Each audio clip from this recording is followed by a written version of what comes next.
Welcome back students. इस tutorial में एक सरप्राइज आपके लिए मैं लेकर आई हूँ और उस सरप्राइज में मुझे आपको एक जर्नी दिखानी है जो कि हमारा कोड प्रोग्राम लिखते हैं वो कैसे ट्रैवल करता है, वो कैसे लिखा जाता है। इसको समझने के लिए पहले एक बड़े ही सिंपल से वे में हम पहले समझते हैं कि इस वर्ड प्रोग्राम का क्या मीनिंग है। ये बहुत कॉमनली यूज्ड होता है। जैसे ही आप आईटी कंपनीज में अगर काम कर रहे हैं या करोगे, ये वर्ड एक बड़ा कॉमनली यूज्ड वर्ड है program. C program, Java program, C++ का प्रोग्राम लिखा है मैंने। आप सुनोगे आपके फ्रेंड्स बोलेंगे कि मैंने एक HTML का प्रोग्राम लिखा है। What does the word program means? Program का एक्चुअल मीनिंग क्या है? प्रोग्राम कुछ सेट ऑफ इंस्ट्रक्शंस है जो हम अपने सिस्टम को देते हैं ताकि ये सिस्टम जो हमारा लैपटॉप है या कंप्यूटर है ये कुछ कर सके हमारे लिए। वो सेट ऑफ इंस्ट्रक्शन एक सिंगल लाइन भी हो सकती है जिसमें मुझे प्रिंट करना है I like C. Let's say मुझे आई लाइक सी प्रिंट करना है, मुझे सी पसंद है, मुझे ये प्रिंट करना है। वो एक सिंगल लाइन ऑफ इंस्ट्रक्शन भी हो सकती है, या फिर जैसे मैंने आपको पिछले ट्यूटोरियल में एग्जाम्पल दिया था, एक नासा का स्पेस शटल लॉन्च।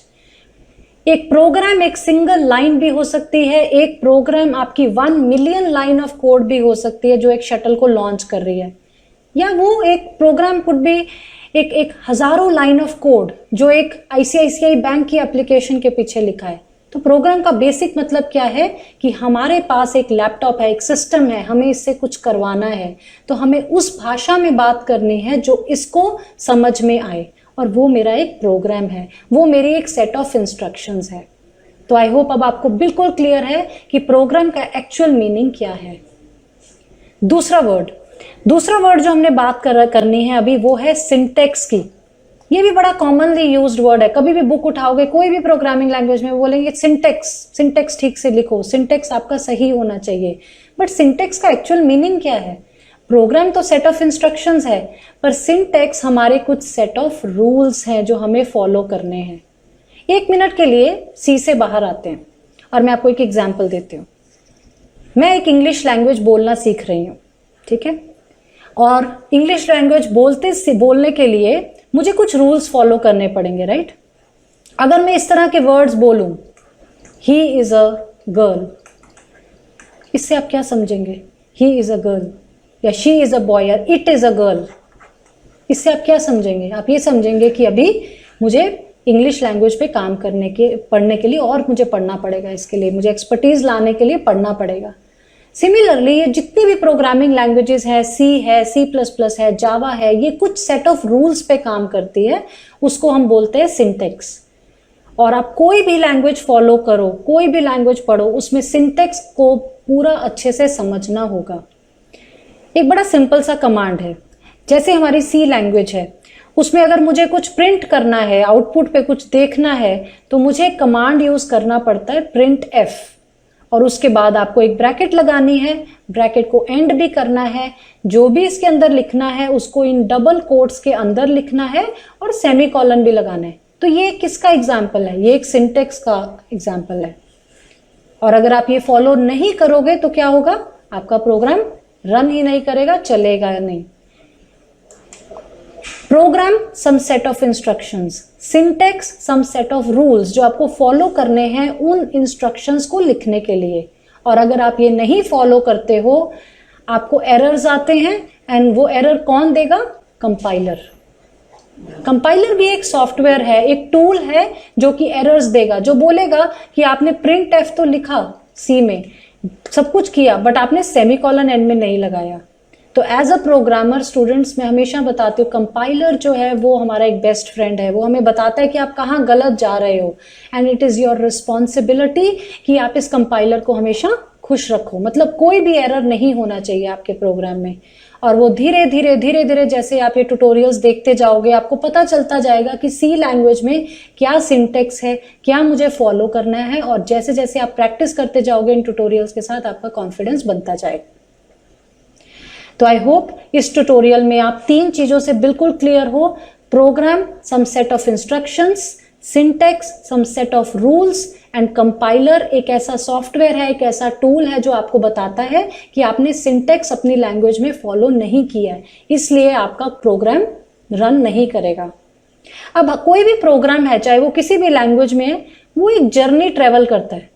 जैसे मुझे मान लो यहाँ से एक फॉरेन ट्रिप करना है, मुझे एक जर्नी ट्रेवल करनी है, इसी तरीके से जो मेरा एक कोड है ना, वो भी एक जर्नी ट्रेवल करता है, चाहे वो कोई भी प्रोग्रामिंग लैंग्वेज है।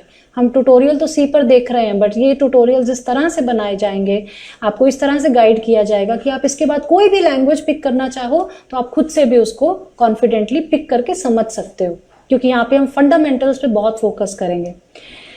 कोई भी आप प्रोग्राम लिखते हो, चाहे वो कोई भी लैंग्वेज है, उस प्रोग्राम को, उस इंस्ट्रक्शंस को सोर्स कोड भी कहा जाता है।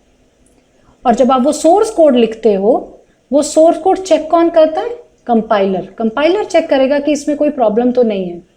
और अगर आपके प्रोग्राम में कोई गलती नहीं है, सब कुछ सही है, तो ये सोर्स कोड को कंपाइलर कन्वर्ट कर देगा किसमें? ऑब्जेक्ट कोड में। कई बुक्स पढ़ते हैं, उनमें ऑब्जेक्ट कोड की जगह वर्ड लिखा हुआ है मशीन कोड, या बहुत कॉमनली यूज वर्ड है बाइट कोड। कंफ्यूज नहीं होना, ये सब एक ही चीज है। Object code, machine code, byte code.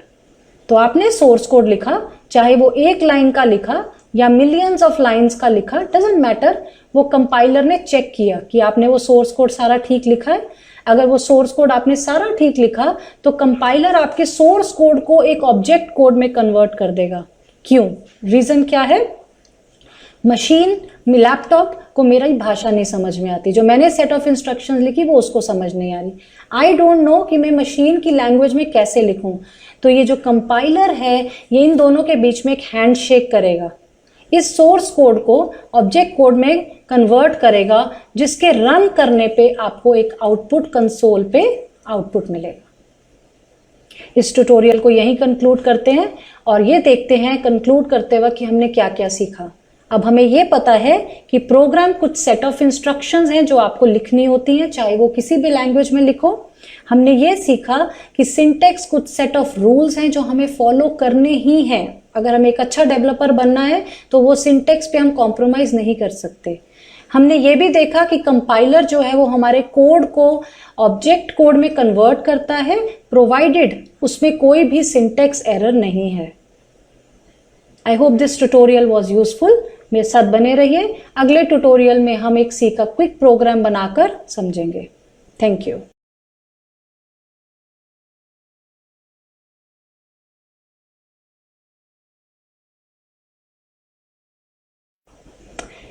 Hello student.